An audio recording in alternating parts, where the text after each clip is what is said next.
Hi friends, ಇವತ್ತು ನಾವು InDesign ಅಲ್ಲಿ ಪೇಜ್ ಟೂಲ್ನ ಕಲ್ತ್ಕೊಳ್ಳೋಣ. ಪೇಜ್ ಟೂಲ್ಗೆ ಓಪನ್ ಮಾಡಬೇಕಂದ್ರೆ ಶಾರ್ಟ್ಕಟ್ ಕೀ ಬಂದು ಶಿಫ್ಟ್ ಪಿ. ಇದನ್ನ ನಾವು ಪೇಜ್ ಟೂಲ್ ಅಂತ ಹೇಳ್ತೀವಿ. ಪೇಜ್ ಟೂಲ್ ನಾವು ಏನಕ್ಕಪ್ಪ ಯೂಸ್ ಮಾಡ್ತೀವಿ ಅಂದ್ರೆ, ನಾನು InDesign ಡಾಕ್ಯುಮೆಂಟ್ ಅಲ್ಲಿ ಇವಾಗ ಒಂದು ನಾನು ವಿಸಿಟಿಂಗ್ ಕಾರ್ಡ್ ಡಿಸೈನ್ ಮಾಡಬೇಕು. ಈಗ ಒಂದು ಕಂಪ್ನಿಯವರು ನನಗೆ ಒಂದು ಕಾಂಟ್ರಾಕ್ಟ್ ಕೊಟ್ಟಿರ್ತಾರೆ ಅನ್ಕೊಳ್ಳಿ. ಫಾರ್ ಎಕ್ಸಾಂಪಲ್, ಅವ್ರದ್ದು ಲೆಟರ್ ಹೆಡ್ನ, ಅವ್ರದ್ದು ವಿಸಿಟಿಂಗ್ ಕಾರ್ಡ್ನ ಡಿಸೈನ್ ಮಾಡಬೇಕು ಅಂತ. ಸೊ ನಮಗೆ ಗೊತ್ತಿರೋ ಪ್ರಕಾರ ವಿಸಿಟಿಂಗ್ ಕಾರ್ಡ್ ಸೈಜೇ ಬೇರೆ ಇರುತ್ತೆ, ಲೆಟರ್ ಹೆಡ್ ಸೈಜೇ ಬೇರೆ ಇರುತ್ತೆ. ಮುಂಚೆ ಆಗಿದ್ರೆ ಲೆಟರ್ ಹೆಡ್ನೇ ನಾನು ಒಂದು ಡಾಕ್ಯುಮೆಂಟಲ್ಲಿ ಮಾಡ್ಕೋಬೇಕಾಗಿತ್ತು, ಬಿಸ್ನೆಸ್ ಕಾರ್ಡ್ನೇ ಒಂದು ಡಾಕ್ಯುಮೆಂಟಲ್ಲಿ ಮಾಡ್ಕೋಬೇಕಾಗಿತ್ತು, ಯಾಕೆಂದ್ರೆ ಎರಡರದ್ದು ಸೈಜ್ ಬೇರೆ. ಸೊ ನಾವು ಇವಾಗ InDesign CS5 ಆನ್ವರ್ಡ್ಸ್ ಏನಪ್ಪಾ ಅಂದ್ರೆ ಪೇಜ್ ಟೂಲ್ ಅಂತ ಹೊಸ ಟೂಲ್ ಇಂಟ್ರೊಡ್ಯೂಸ್ ಆಗಿದೆ. ಇದರಲ್ಲಿ ಏನಪ್ಪಾ ಅಂದ್ರೆ ಒಂದೊಂದು ಪೇಜ್ಗೆ ನಾನು ಒಂದೊಂದು ಪೇಜ್ ವಿಡ್ತ್ನ ಕೊಡ್ಬೋದು. ಈಗ ನಾನು ಇಲ್ಲಿ ಡಾಕ್ಯುಮೆಂಟ್ ತಗೊಂತೀನಿ, ಜಸ್ಟ್ ನಂಬರ್ ಆಫ್ ಪೇಜಸ್ 3 ತಗೊಳ್ಳೋಣ. ನನಗೆ ಈಗ ಪೇಜ್ ಇನ್ಸರ್ಟ್ ಆಯ್ತು. ಇಲ್ಲಿ ತೋರಿಸ್ದಂಗೆ ಫಸ್ಟ್ ಪೇಜ್ ಬಂದು ನನಗೆ A4 ಇದೆ. ಸೊ ಈಗ ನಾನು ವಿಸಿಟಿಂಗ್ ಕಾರ್ಡ್ ಮಾಡಬೇಕು ಅಂದ್ರೆ ಡಿಫಾಲ್ಟ್ ಸೈಜ್ ಬಂದು ಕಸ್ಟಮ್ ಕೊಟ್ಕೊಂಡು, ಸೊ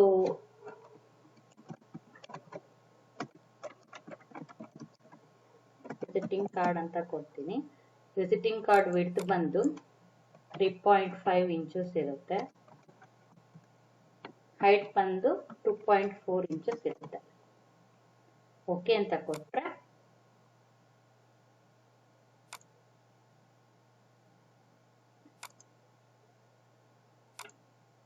ನನ್ನ ಪೇಜು ವಿಸಿಟಿಂಗ್ ಕಾರ್ಡ್ ಸೈಜ್ಗೆ ಬಂತು. ನೀವು ನೋಡ್ಬೋದು, ಇವಾಗ ನಾನು ಯಾವ ಪೇಜ್ನ ಸೆಲೆಕ್ಟ್ ಮಾಡಿದೆ ಅದು ಮಾತ್ರ ನನಗೆ ಇವಾಗ ಚೇಂಜ್ ಆಯ್ತು. ಉಳ್ದಂಗೆ ಈ ಥರ್ಡ್ ಶೀಟ್ ಏನಿದೆ ಅದು A4 ಇದೆ. ಸೊ ಫಸ್ಟ್ ಶೀಟ್ ಏನಿದೆ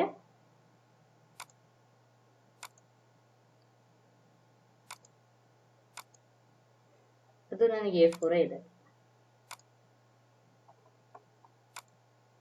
ಸೊ ಇಲ್ಲಿ ನೋಡ್ಬೋದು, ಇದು A4 with orientation landscape. Second sheet ಬಂದು ನನಗೆ visiting card size. Third sheet ಬಂದು A4 ವಿತ್ ಪೋರ್ಟ್ರೇಟ್ ಓರಿಯೆಂಟೇಶನ್. ಈ ರೀತಿ ಪೇಜ್ ಸೈಜ್ ಯೂಸ್ ಮಾಡ್ಕೊಳ್ಳೋದು ಅಲ್ದಲೆ ನಾವು ಇನ್ನೊಂದು ಪರ್ಪಸ್ ಕೂಡ ನಮ್ಮ ಈ ಪೇಜ್ ಟೂಲ್ ನ ಯೂಸ್ ಮಾಡ್ಕೋಬಹುದು. ಲಿಕ್ವಿಡ್ ಲೇಔಟ್ ನ ಕ್ರಿಯೇಟ್ ಮಾಡಬೇಕು.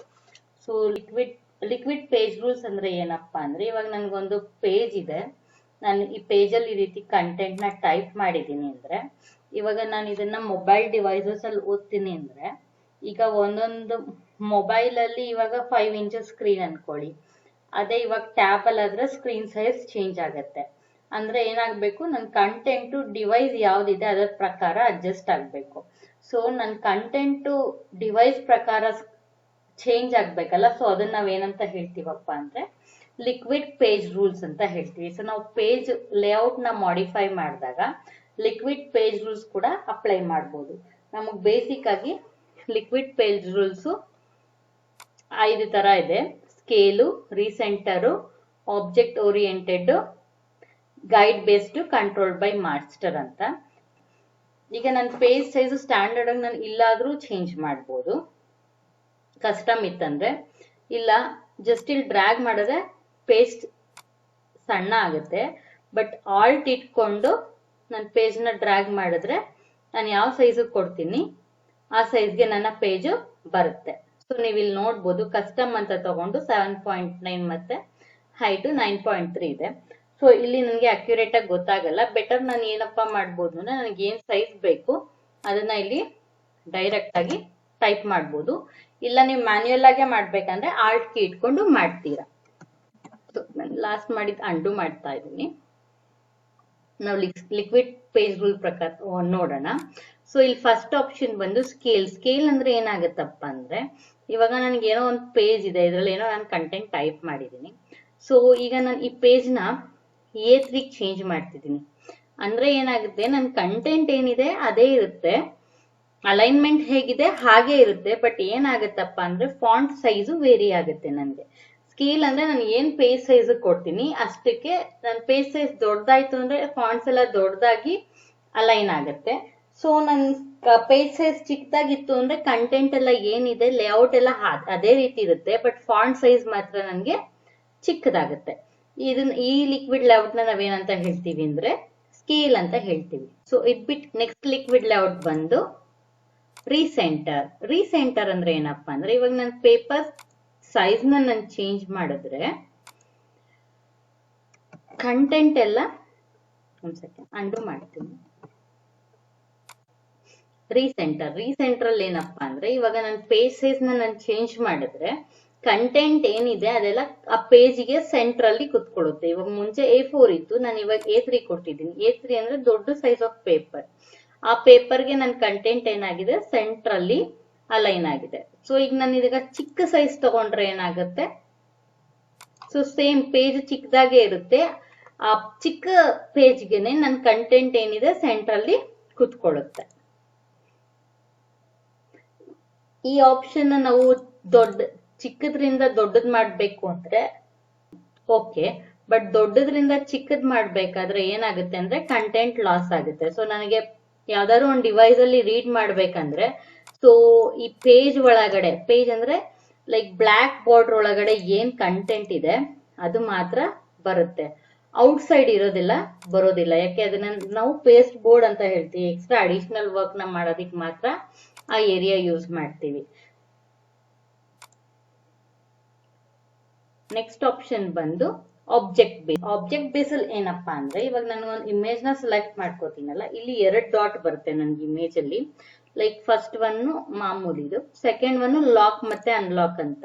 ಸೊ ನನ್ಗೆ ಯಾವ ಆಬ್ಜೆಕ್ಟ್ ಲಾಕ್ ಆಗಿರ್ಬೇಕು, ಯಾವ ಆಬ್ಜೆಕ್ಟ್ ಅನ್ಲಾಕ್ ಆಗಿರ್ಬೇಕು ಅಂತ. ಸೊ ಲಾಕ್ ಆಗಿತ್ತು ಅಂದ್ರೆ ಇದನ್ನ ಅಬ್ಸಲ್ಯೂಟ್ ಅಂತೀವಿ, ಲಾಕ್ ಆಗಿಲ್ಲ ಅಂದ್ರೆ ರಿಲೇಟಿವ್ ಅಂತ ಹೇಳ್ತೀನಿ. ಸೊ ನಾನು ಪೇಜ್ ಸೈಜ್ ನ ಚೇಂಜ್ ಮಾಡಿದ್ರೆ ನಾನು ಯಾವ್ದು ಲಾಕ್ ಮಾಡಿರ್ತೀನಿ ಅದ್ರ ಲೆಂತ್ ಆಗ್ಲಿ ವಿಡ್ತ್ ಆಗ್ಲಿ ಏನು ನನ್ಗೆ ಚೇಂಜಸ್ ಆಗೋದಿಲ್ಲ. ಸೊ ನಾನು ಯಾವ್ದು ಅನ್ಲಾಕ್ ಮಾಡಿರ್ತೀನಿ ಅದು ಮಾತ್ರ ನನ್ಗೆ ಚೇಂಜಸ್ ಆಗುತ್ತೆ. ಸೊ ನನ್ನಲ್ಲಿರೋ ಪ್ರತಿಯೊಂದು ಈ ಪೇನ್ ಆಗ್ಲಿ, ಗ್ರಾಫಿಕ್ಸ್ ಆಗ್ಲಿ, ಟೆಕ್ಸ್ಟ್ ಬಾಕ್ಸ್ ನಲ್ಲಿ ಇದನ್ನೆಲ್ಲ ಏನಂತ ಹೇಳ್ತೀವಿ, ಆಬ್ಜೆಕ್ಟ್ಸ್ ಅಂತ ಹೇಳ್ತೀವಿ. ಸೊ ಆಬ್ಜೆಕ್ಟ್ಸ್ ನಾನು ಲಾಕ್ ಮಾಡಿದ್ರೆ ಅದು ಅಬ್ಸಲ್ಯೂಟ್ ಆಗುತ್ತೆ, ಲಾಕ್ ಮಾಡಿಲ್ಲ ಅಂದ್ರೆ ರಿಲೇಟಿವ್ ಆಗುತ್ತೆ. ಲಾಕ್ ಹೇಗ್ ಮಾಡ್ತೀವಿ ಅಂದ್ರೆ ಇಲ್ಲಿ ಜಸ್ಟ್ ಬ್ಲೂ ಡಾಟ್ ಇದೆಯಲ್ಲ ಇದ್ರ ಮೇಲೆ ಕ್ಲಿಕ್ ಮಾಡಿದ್ರೆ ಇವಾಗ ಅನ್ಲಾಕ್ ಆಗಿತ್ತು ಅಂದ್ರೆ ಇದು ಖಾಲಿ ಇರುತ್ತೆ, ಲಾಕ್ ಆಗಿತ್ತು ಅಂದ್ರೆ ಅದರಲ್ಲಿ ಬ್ರೌನ್ ಕಲರ್ ಫಿಲ್ ಆಗುತ್ತೆ. ಯಾವ್ದು ನಮ್ಗೆ ಕಾನ್ಸ್ಟೆಂಟ್ ಆಗಿರ್ಬೇಕು ಅದನ್ನ ನಾವು ಲಾಕ್ ಮಾಡಿ ಇನ್ ಮಿಕ್ಕಿದ್ದನ್ನ ರಿಲೇಟಿವ್ ಆಗಿ ಮೂವ್ ಮಾಡ್ಕೋಬಹುದು. ನೆಕ್ಸ್ಟ್ ಒನ್ ಬಂದು ಗೈಡ್ ಬೇಸ್ಡ್. ಗೈಡ್ ಬೇಸ್ಡ್ ಅಂದ್ರೆ ಏನಪ್ಪಾ ಅಂದ್ರೆ ಇವಾಗ ನನ್ ಅಲೈನ್ ಮಾಡೋದಿಕ್ಕೆ ಮಾರ್ಜಿನಲ್ ಗೈಡ್ಸ್ ನ ಯೂಸ್ ಮಾಡ್ತೀವಿ ಅಂತ ಹೇಳ್ದೆ ಅಲ್ಲ, like ruler guides, horizontal guide ಮತ್ತೆ ವರ್ಟಿಕಲ್ ಗೈಡ್. ಸೊ ನನ್ಗೆ ನಾರ್ಮಲ್ ಆಗಿ ಗೈಡ್ಸ್ ಹೇಗಪ್ಪ ಬರುತ್ತೆ ಅಂದ್ರೆ ಸಾಲಿಡ್ ಲೈನ್ ಬರುತ್ತೆ. ಅದೇ ನಂದು ಲಿಕ್ವಿಡ್ ಪೇಜ್ ಲೇಔಟ್ ಅಲ್ಲಿ ಗೈಡ್ಸ್ ಬಂತು ಅಂದ್ರೆ ಡಾಟ್ ಡಾಟ್ ಆಗಿ ಬರುತ್ತೆ. ಸೊ ಈ ಡಾಟ್ ಡಾಟ್ ಆಗಿ ಬಂದ್ರೆ ಅರ್ಥ ಏನಪ್ಪಾ ಅಂದ್ರೆ liquid page layout guides activate ಆಗಿದೆ ಅಂತ. ಸೊ ಈ ಗೈಡ್ಸ್ ಪ್ರಕಾರ ನನ್ಗೆ ಏನಾಗುತ್ತೆ, ನನ್ ಪೇಜ್ ನ ರಿಸೈಸ್ ಮಾಡಿದ್ರೆ ಗೈಡ್ಸ್ ಬೇಸಿಸ್ ಮೇಲೆ ನನ್ಗೆ ಅದು ಯಾವ ಕಾಲಮ್ ಅಟ್ಯಾಚ್ ಆಗಿದೆ ಆ ಗೈಡ್ಗೆ ಅದು ಕಾನ್ಸ್ಟೆಂಟ್ ಆಗಿರುತ್ತೆ. ಅದನ್ನ ಬೇಸ್ ಇಟ್ಕೊಂಡು ನನ್ನ ಪೇಜ್ ಮೂವ್ ಆಗ್ತಾ ಹೋಗುತ್ತೆ. ನೀವು ನೋಡ್ಬೋದು ನಾನು ಫಸ್ಟ್ ಒನ್ಗೆ ಗೈಡ್ ಹಾಕಿದ್ದೀನಿ. ಸೊ ನನಗೆ ಫಸ್ಟ್ ಕಾಲಮ್ ಮಾತ್ರ ಚಿಕ್ಕದಾಗ್ತಿದೆ, ಸೆಕೆಂಡ್ ಕಾಲಮ್ ಅಲ್ಲಿ ಕಂಟೆಂಟ್ ಆಡ್ ಹೋಗ್ತಾ ಇದೆ. ಸೊ ಈ ತರ ಫೀಚರ್ಸ್ಗೆ ನಾವು ಗೈಡ್ ಬೇಸ್ ನ ಯೂಸ್ ಮಾಡ್ತೀವಿ. ಮತ್ತೆ ಲಿಕ್ವಿಡ್ ಲೇಔಟ್ಸ್ ನ ಯೂಸ್ ಮಾಡ್ತೀವಿ. ಇದು ಮೆನ್ಯೂನಲ್ಲಿ ಬೇಕಂದ್ರೆ ಲೇಔಟ್ಗೆ ಹೋಗಿ ಲಿಕ್ವಿಡ್ ಲೇಔಟಿಗೆ ಹೋದ್ರೆ ನಿಮ್ಗೆ ಇಲ್ಲಿ ಆಪ್ಷನ್ ಸಿಗುತ್ತೆ.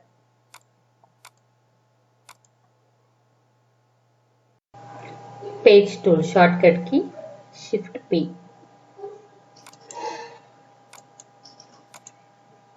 To create multiple page sizes in a single document, we use page tool. This is called as alternate layout. Example, we can create letterhead, visiting card, envelope all in single document, even though sizes are different. To create a different page layout, select page tool and specify the required size of the page in options bar, or hold Alt key, then blue mark appears around page. Drag the page to the required size and release Alt key. Liquid page rules. When we create a document in InDesign, it will be of some standard size, but when we want to publish the document in digital devices like mobile, Kindle, iPad, TV, tablet, etc., all are having different screen sizes and formats. So the content has to be repositioned and resized according to the device screen size. The page layout change according to the size of the screen is called liquid layout. Alternate layout workflow. Select a target device and its dimension and orientation. Then create your primary layout for a page. Add liquid page layout rules to help adapt content to different aspect ratios and sizes. Instead of creating manual layout for all sizes and orientation of a device, use create alternate layout feature to create new pages in the same document. Liquid page rules. You can apply different rules to different pages. Only one liquid page rule can be applied to a page at a time. The different liquid page rules are scale, recenter, guide based, object based. Scale. All contents on the page is treated as a group, and as the page resizes, all the elements scale in proportion. Recenter. All the contents on the page is automatically recentered no matter the width. Unlike scale, the content remains its original size. Guide based. Guide define a straight line across the page where content can adapt. To add liquid guide, first select the page tool, then pull guides from rulers, horizontal or vertical rulers. White space can be added, text frames are resized and the text reflows, but it will not scale.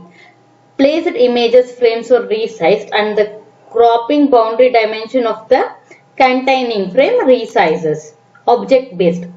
You can specify liquid behavior for size and location relative to the page edge for each object, either fixed or relative. Each side of an object bounding frame can either be fixed or relative to its corresponding page edge. The height and width can either be fixed or relative to the page. Thank you.